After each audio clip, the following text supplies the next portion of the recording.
Hey guys, and welcome back to the Low Poly Wolf class. In this lesson we'll take you through how to model the tail. So now that we've got our body, I'm just going to name that body.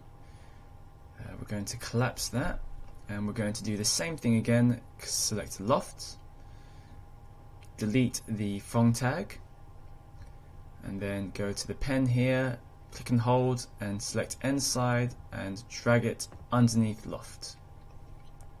So now double click and rename that tail. So I'm just going to rotate this hexagon and rotate it 90 degrees like so. And now I'm going to scale it down, and then using the move tool I'm just going to move it in the right position and scale it down here.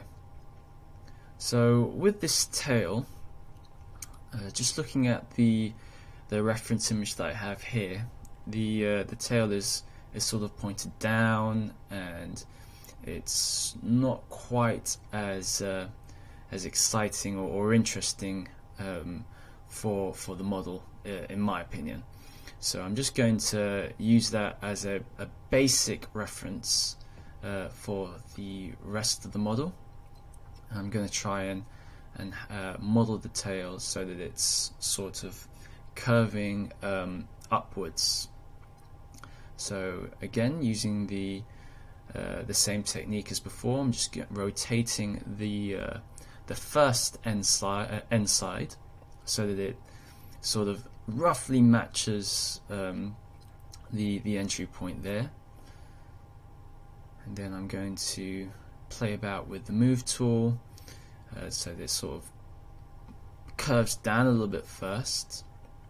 Then I'm going to rotate it, and then use the move tool again, holding control,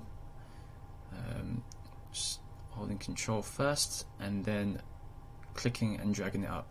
Now you'll notice, I don't think I mentioned this before, but when you hold control, your mouse cursor sort of changes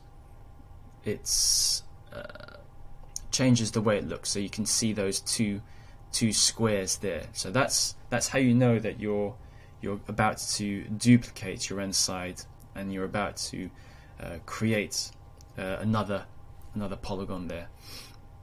So you can see now that I'm using the move tool, the rotation tool, and the scale tool as usual, exactly the same as what we did with the body. And I'm just sort of shaping a nice bushy tail silhouette here. So it sort of becomes, it sort of starts off small, becomes big in the middle, and then tapers out quite quickly towards the end.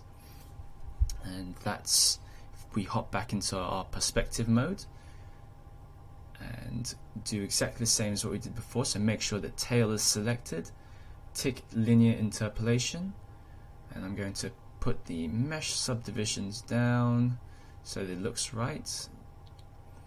So last time we had 15, I'm going to go with 10, and then 2 here looks about right. Going back into our right view, I'm just going to move the tail so that it sits inside the body, so that it sort of becomes one model, so that they're connected. So there you go.